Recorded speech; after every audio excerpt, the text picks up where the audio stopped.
Welcome to the Killer Innovation Show, the longest continuously produced podcast in history. Each week, Phil McKinney brings you the insights and strategies to amplify your creativity and innovation skills. Here's your host, Phil McKinney. Welcome to this week's show. So how are you doing? I am actually having a great week. I've had some great conversations, got a lot of progress done on some key projects, and I'm getting ready to hit the road. We're going to take the bus out. The new bus with the mobile studio is hitting the road here, in about 2 weeks or so. So by the time you listen to this, I may already be on the road. And I'll be doing shows from the road, but we're excited about getting that out there and giving it a try. I'm also excited about this week's show. This week's show is an interview with a guest. Guest is Sam Liang. Now, if you don't know who Sam is, he's probably one of the key innovators in Silicon Valley that's behind the scenes. You probably don't even wouldn't recognize his name. But I'm going to bet you've seen or used his technology. He was at Google, 4 or 5 years. He was one of the founders of Google's location services. And he's listed on the patent for the Google Blue Dot. So if you've tracked yourself, shared your location with friends and family, using the Google Blue Dot and all the Google Map features, you've used some of his technology. He has a Ph.D. from Stanford University.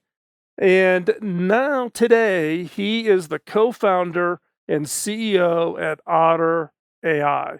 So Otter.ai provides multi-speaker, long-form transcription, automatic transcription service, live transcription.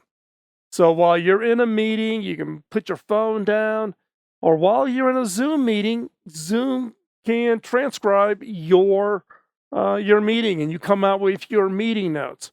So Sam and I talk about a wide range of topics, including the role of disruptive innovations and transitioning in where those innovations just become part of normal life. Google Maps as an example. And also, what is he doing at Otter? Why is it different? And what is the future of those kinds of technologies and what their impact is going to be around conversations? And how do you keep track of what you said or who you said something to, or what action items did you take? To the thing that I am most interested in, collaboration. How do you capture all the ideas when you're bouncing around ideas and you're brainstorming, rather than thinking that you got to write down the post-it notes and have it posted? Where can technology step in and really capture the essence of those ideas? You're not going to want to miss this, so stay tuned. Don't go anywhere, because we're going to hop into this week's episode, an interview with Sam Liang. Here we go.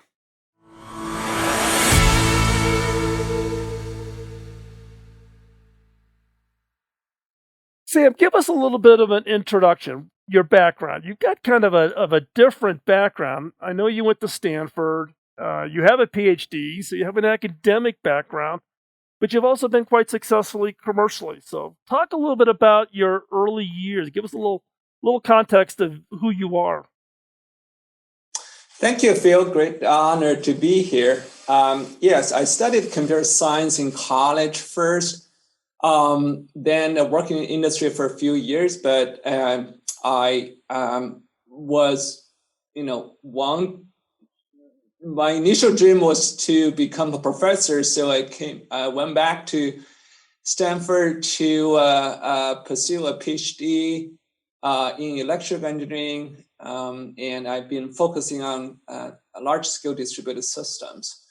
At Stanford, met a lot of smart people, and many professors who created a lot of startups and billion-dollar companies later on.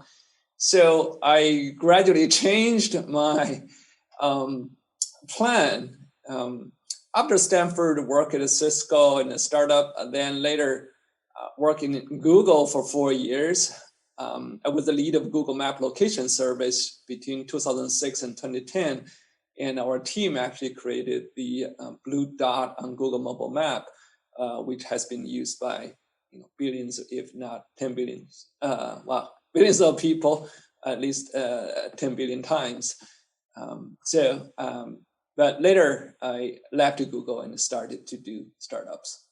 Yeah, the Google part of your career is interesting because you're the lead inventor listed on the patent for the blue dot, if I've got that correct. Is that right? I wouldn't claim to be the lead investor because a lot of us smart people who work on that particular feature and the whole system. Right. I was just one of them. Although I started the Google location server project, which was the back end of the location service. Well, and it's interesting, right? Because I think people don't realize. I mean, we take certain technologies, we just take them for granted, and we don't think about how much work went behind it, right? Like for instance, on Google Maps, my wife and I, we track each other. We just know where, is she at the store? Is she at home? Where are my kids? They're all adults, but I still stalk them.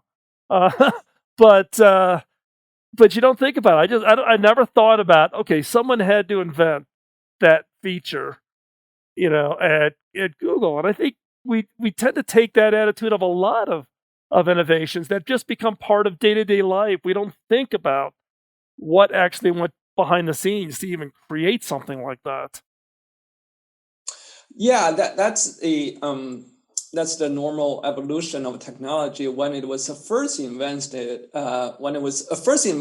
everybody was so amazed by it, and say, "Hey, this is revolution! This is so groundbreaking." After a few years, when the technology matured and it became the intrinsic part of everybody's everyday life, then people starts to forget about the technology anymore. Well, that's actually a good thing.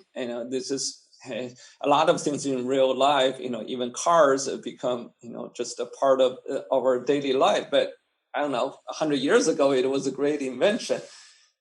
So Google Map, went through that process, and now actually later we'll talk about speech recognition. I think at this moment people are still very, very surprised by the quality of automatic speech recognition generated by artificial intelligence. But I would think 10 years later, this would just become a normal part of life.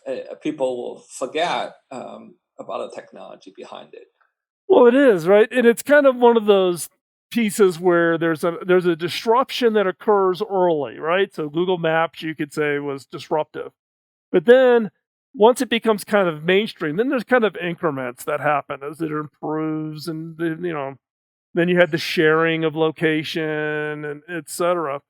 The same, I think, is happening in voice recognition, right? And automatic transcription, right? When you've got voice recognition with all of the Google and Amazon and Apple, with all of their systems now, where you can simply just speak into your phone or speak into a device in your house to have it control things in your house. That's kind of a step one, and people were quite amazed by it.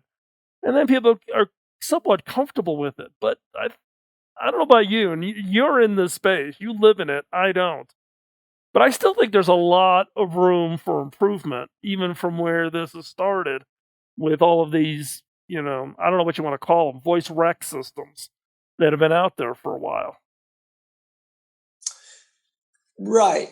You mentioned a few things like the Alexa system, also Siri, Apple Siri, Google Assistant.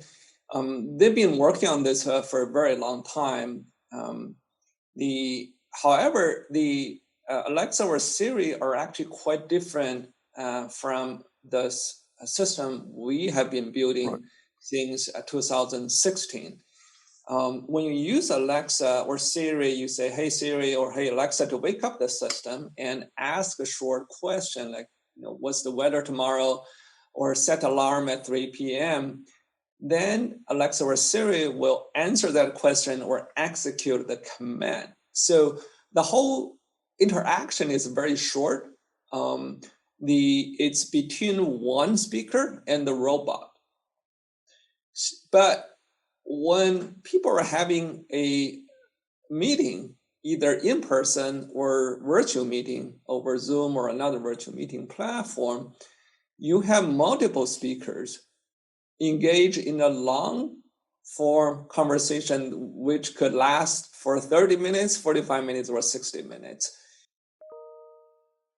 For this system, we actually found that the chatbot model doesn't work. It doesn't really handle this complicated conversation between multiple speakers who may have different accents, different background noise, different speaking style.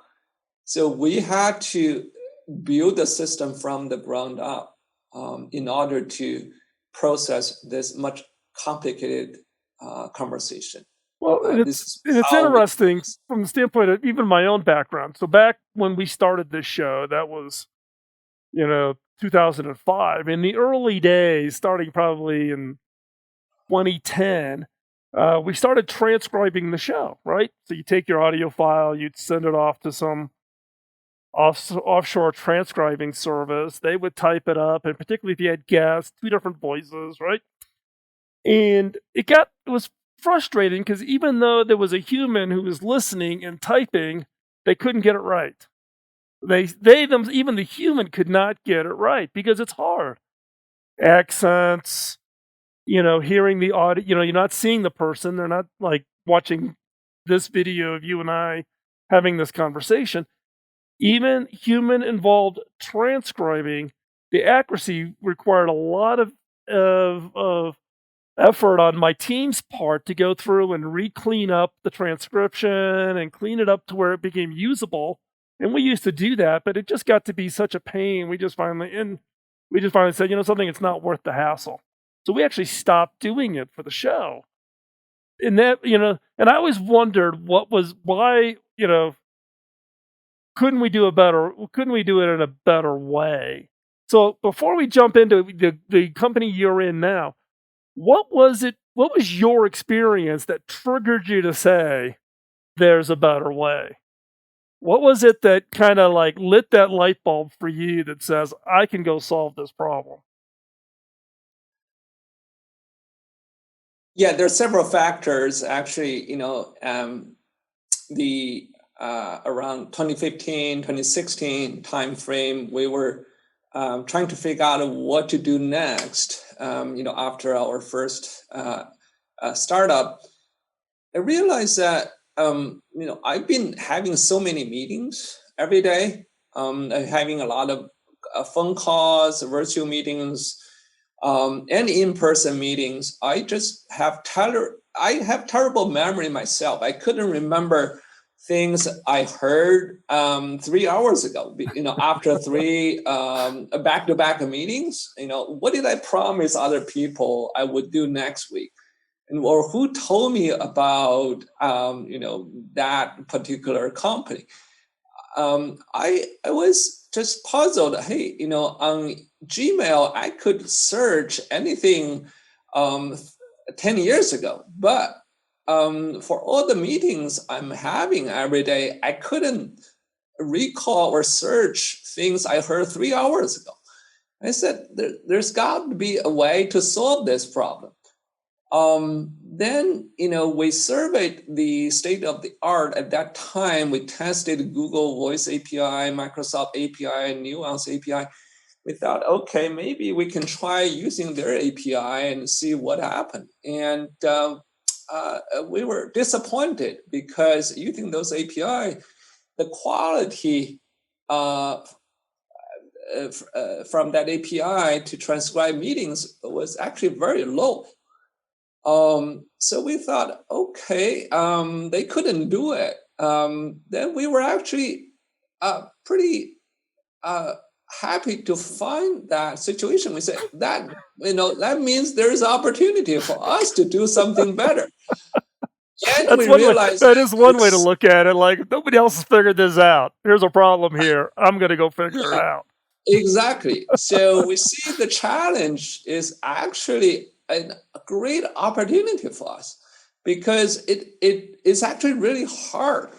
We knew it's really hard, but and we say, hey, let's give it a try ourselves. We didn't know we were going to be able to make it, but we thought, at least we should give it a try. So that's how we, with my co-founder Yun Fu, we started Otter.ai in 2016. We started to, do a lot of research and talk to a lot of people. And gradually we built a team. We, and hired a few really smart people, and together we started to build our own deep learning system and train the model with millions of hours of recordings. And then after 2 years, we released our first product in 2018. Since then, I've been growing really fast, having millions of users using Otter now in their daily work. Yeah, I mean, you're right. You think back to, even like the voice rec systems where you can control your PC, where you can try to dictate an email, like the old Dragon systems and all that. After the third or fourth error, you just kind of throw the towel in and say, forget it, I'm not going to use it because I'm faster on a keyboard than I am in this case, it was almost like dictating. You had to speak you had to change your cadence a little bit for it to figure out, which is also, you're making people change. They don't talk naturally that way. They spend too much time trying to create artificial breaks and all the issues that humans trying to adapt themselves to the technology. But as I shared before today's show with you, I'm a user. I'm a customer of Otter. I'm new. I'm still relatively, new to Otter. I mean, the fact is I think it's great that you offer the free version to let people kind of get into it and try it out and see how does it work for their own, so people can kind of figure out how this works for them and how are they going to apply it. But the one thing I am impressive that I'm very impressed with Otter on is that the accuracy is very good even in different environments. Now here we're sitting in my recording studio. I've got sound suppression and my room is all tuned to audio and all those kinds of things. But I use Otter on my phone when I've got a great, I'm working on some new idea and I just whip off, and tell it to record. I've enabled the Otter widget on the top of my iPhone to make it really fast so I can activate it and record. And I basically now use it as my note capture if I'm in the car or whatever. And I'm impressed by how it deals with all the different kinds of environments outside here in Colorado when it's windy, in the car, whatever. So I think you definitely have raised the bar on what people have experienced. But my question for you is do you find people are hesitant because they think you're like the old guys? It's almost like, there's been a lot of people who said they can do voice recognition. None of it's very good, so you just kind of get lumped in as being like one of your predecessors. Yeah, we met during the last few years. We met maybe two categories. People, in two categories. One is that they're just frustrated with the speech recognition technology. They don't trust it anymore. It's okay. This is full of errors. It's not even usable. It actually. Require even more time to use a automatic speech recognition system. And then another type of people say, hey, why are you still working on this problem? Isn't it already solved by Siri or Alexa or Google system? Yeah, no, that's it. What you're number 15 in the category. Why are you different? Right. Yeah, that's a very common question from a lot of investors, actually, a lot of VCs we talked to. They said, "Oh, isn't this already a commodity technology? Why do you think you can do better than Google, Amazon, or Apple?" So, What they didn't realize is that actually, as I mentioned earlier, the Siri or Alexa model actually doesn't work for multi-speaker long form conversations. And earlier you also mentioned dictation, which actually requires people to speak in a particular way. You have to slow down, speak more clearly, and say comma or period. mm-hmm.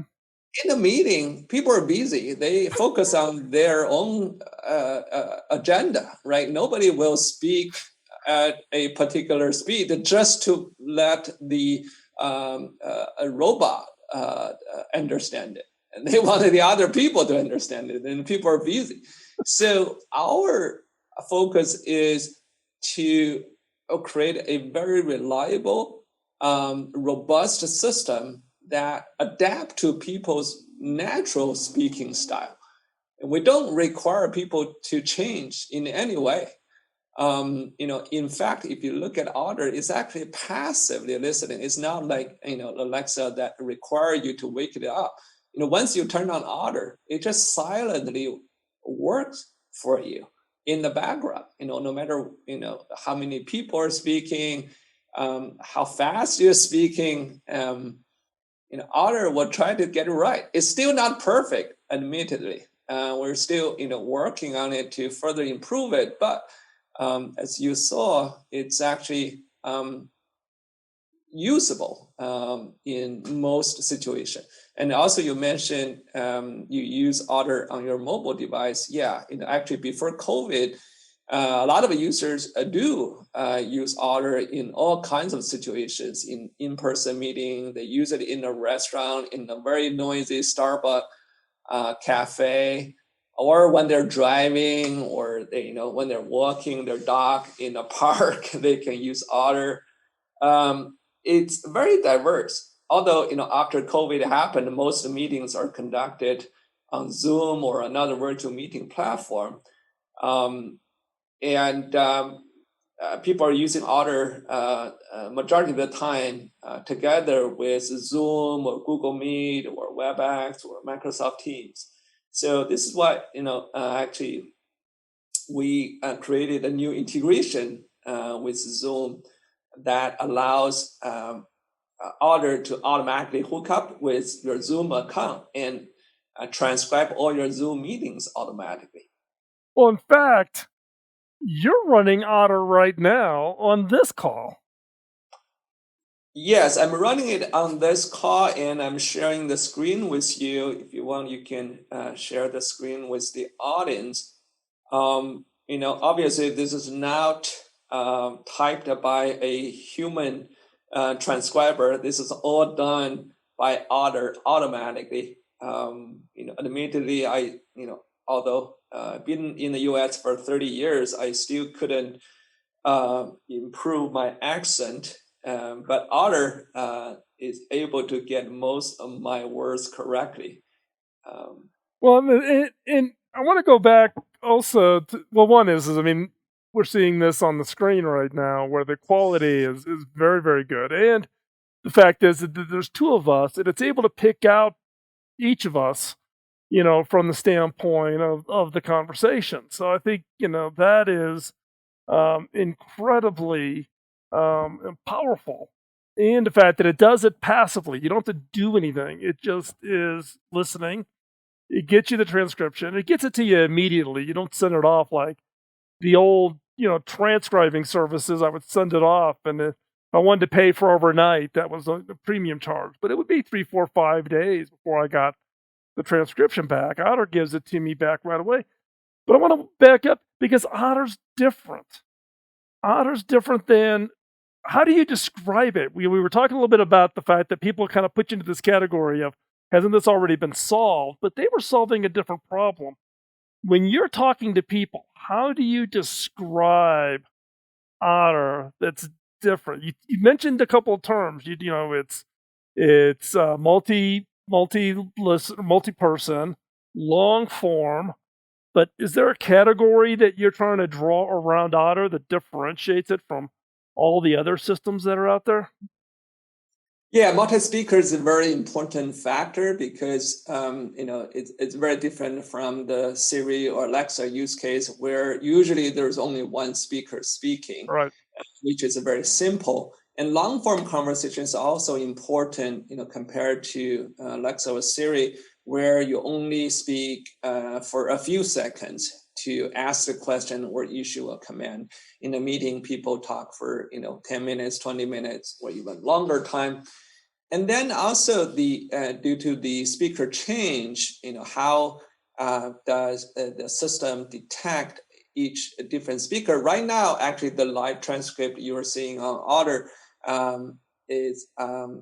doesn't show the speaker name in real time yet, but actually after the meeting, Otter will run another algorithm, which is called a diarization and a speaker ID system to automatically identify each speaker's identity.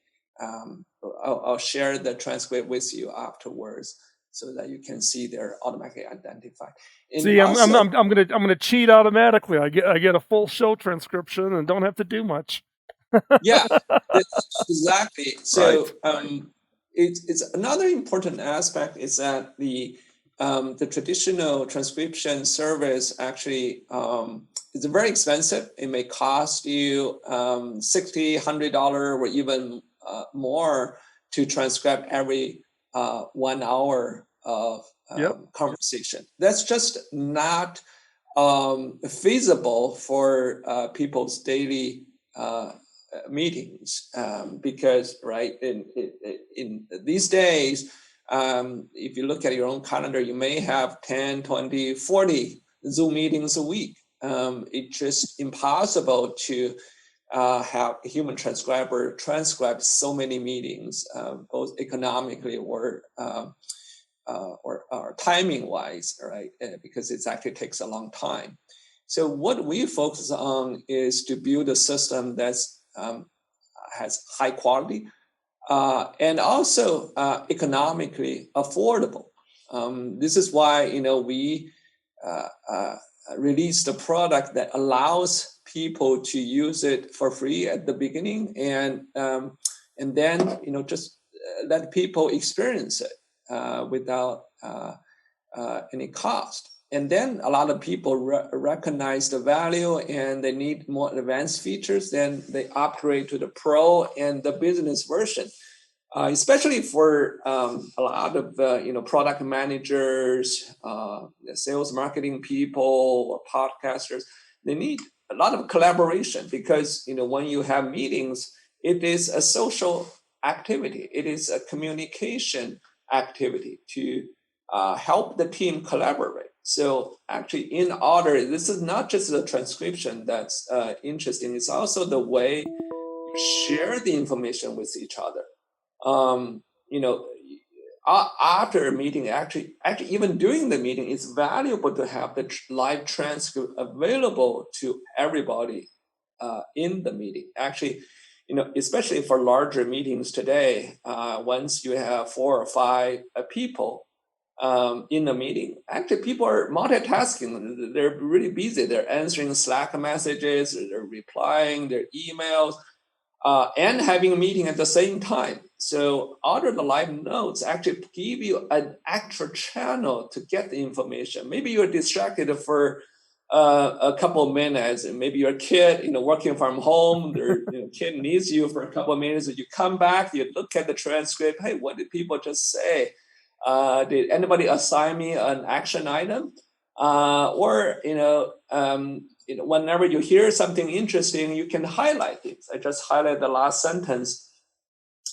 You should see it on your screen as well. So all of this, give you an actual channel to collaborate and communicate. Another angle is actually Zoom fatigue. A lot of people say, hey, I'm having so many Zoom meetings every day. I'm really tired. Can I skip some meetings? But then the question is, can I still get the information if I skip the meeting? So if you ask your colleague to share the live notes with you, you can review it at your own pace, actually. If you're a marketing person, maybe the only thing you need to pay attention to is anything related to marketing. Search for the keywords related to your job. Just listen to part of it if you need to.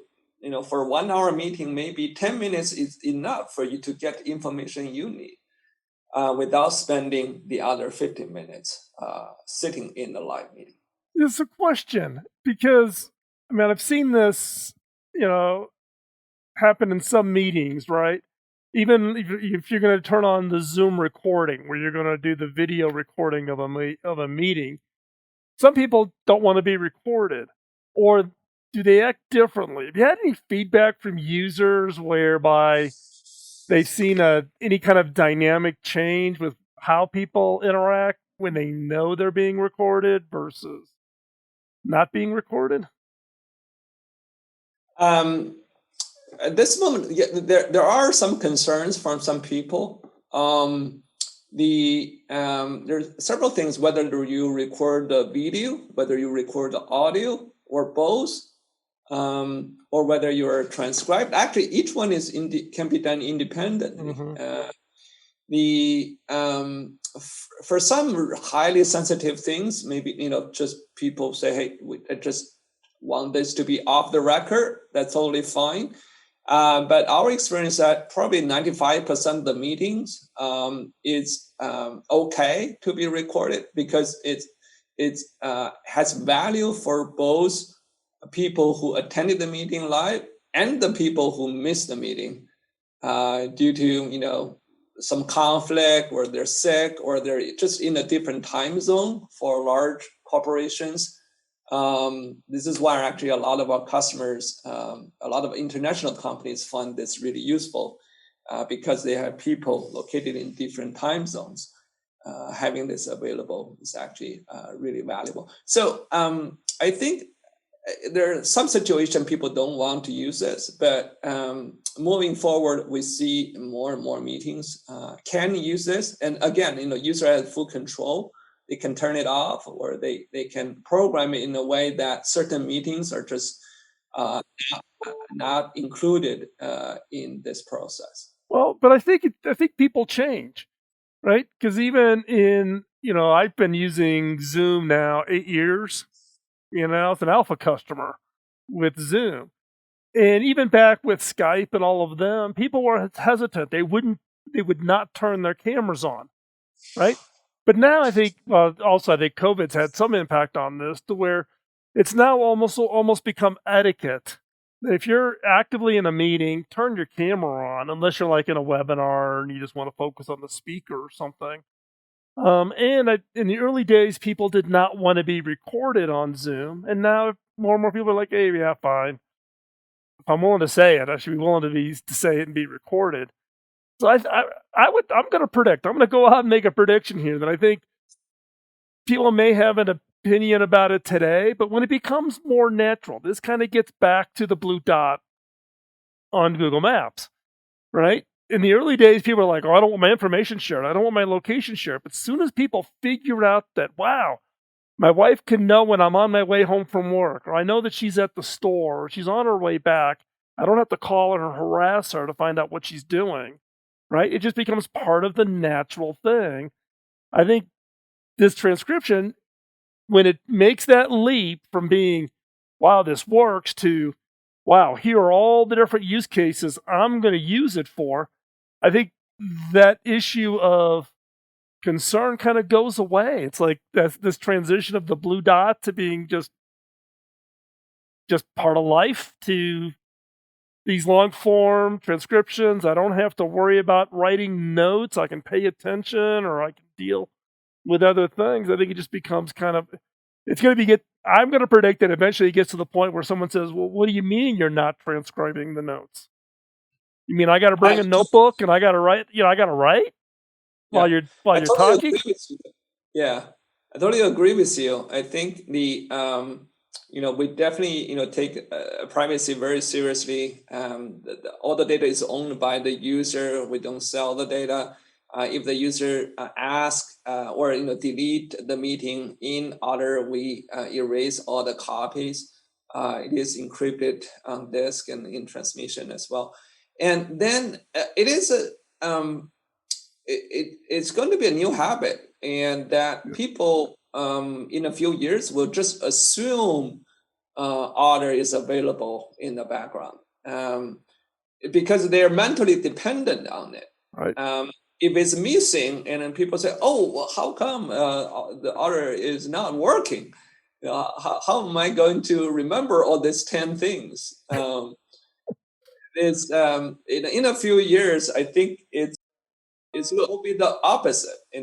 People say for certain meetings, you just have to say, "Hey, for this meeting, I really don't want it to be transcribed." Then they turn it off.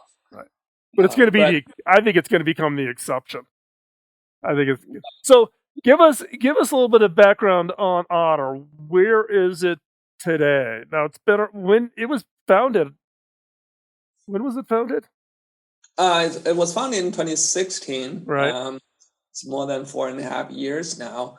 It's growing really fast with the COVID situation. Actually, a lot of people found Otter even more valuable for the remote work situation.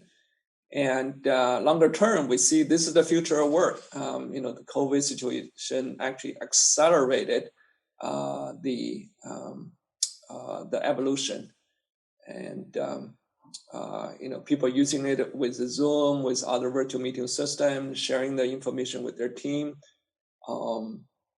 It continued to grow really fast. Well, and you've been quite successful in raising investment capital for Otter from some of the leading firms that are out there on the VC side. You've got a partnership with Zoom, and I'm sure you're working or you have partners with a lot of the players. Plus, your tool is passive, so it listens. It's amazingly simple. What's next for Otter? What's on the horizon? What are you working on? A lot of things on both the technology side and the product side. On technology side, there's obviously still a lot of work to do to make Otter even more accurate, more context aware, because a lot of words are being invented every day, acronyms, special terminologies, people's names. How can Otter be even more intelligent in terms of understanding the new words, new acronyms, new names, and be more robust whenever there is, sometimes the network connection is not good, sometimes there's the background noise. How can Otter still figure out what the user is speaking? And then, more understanding of the conversations. Longer term, we see Otter is a technology to process conversation intelligence. So it's not just a transcription. Transcription just the first step to capture the conversation, digitize it, but then on top of that, really understand what the conversation means. When one person asks a question, another person answers the question. Then later on, can Otter summarize your meeting for you? Can Otter automatically detect some important points, important facts, important numbers? And then, right, the product-wise, how do we make it work even better with your team members? How do you just, if somebody missed a meeting, can Otter just send them the highlights, whatever action items assigned to them, notify them? It's and also integrated with more virtual meeting platforms. We build Otter as a platform agnostic product. although it works really well with Zoom today, but it's not. You can use Otter for your Google Meet, your Microsoft Teams meetings as well. So there's more integration ongoing. Right. Hey, Sam, I want to thank you for taking the time for joining us. If people want to find out more about Otter and keep track of what you're up to, where's the best place they can find you? It's very simple. Just go to offshore.ai website. And also, if you have a team, go to offshore.ai/teams. We have all the information there. Right, and we'll have all the links up on the show notes over at Killer Innovations. Hey, Sam, thanks again for taking the time out of your schedule. Love the product. I'm going to be transparent with the users. I'm not being paid for this. Otter's not a sponsor. I am just a fan as a user of Otter, just in what we do and what I do. So check it out. And Sam, thanks again for joining us today. Thank you, Phil. Thank you for having me here.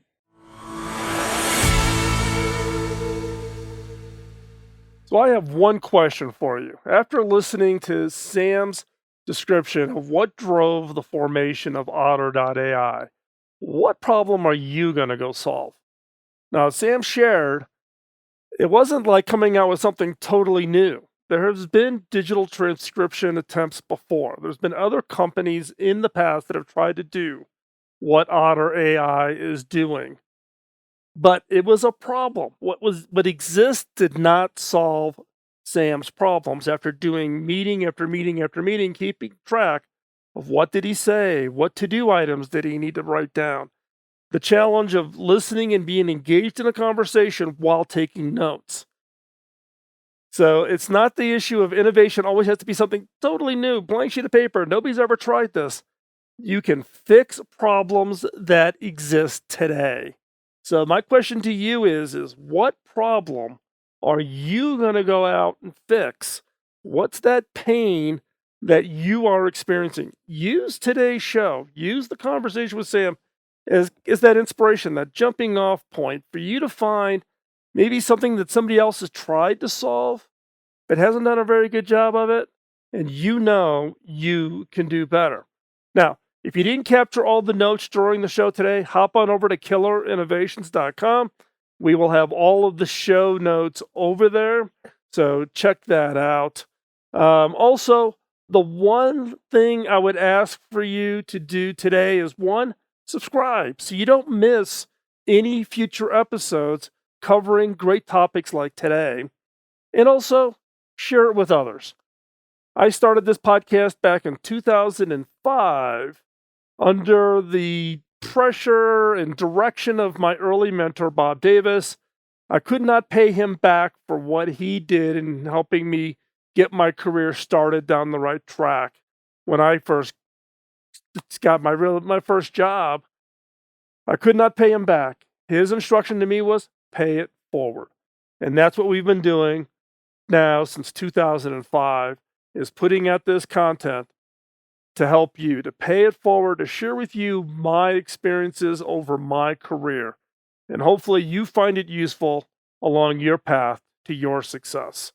I'm always looking for feedback. If you've got comments, suggestions, things that you think we could do better here, or topics that we haven't covered, questions you've always wanted to ask that have never been answered, let us know what those are. You can send them to me directly at phil@killerinnovations.com. That's right, phil@killerinnovations.com. It bypasses all the team, and it comes directly to me. Would love to hear your feedback.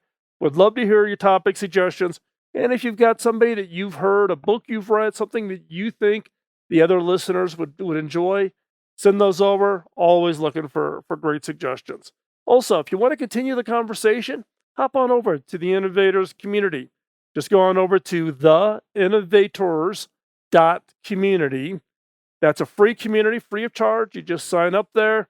You become part of the community of innovators, everything from the next Thomas Edisons to high school kids working on their next project to chief innovation officers at Fortune 100 companies in the full breadth.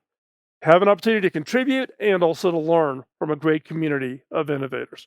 And with that, We're going to talk to you next week. As I said at the beginning of the show, we're getting ready to hit the road. So follow us, see where we're at. You never know. If we're close by, you see us on the road, stop me and say hi. With that, we'll talk to you next week. Bye-bye. Podcasting nonstop since 2005, this has been the Killer Innovation Show on the Innovators Network.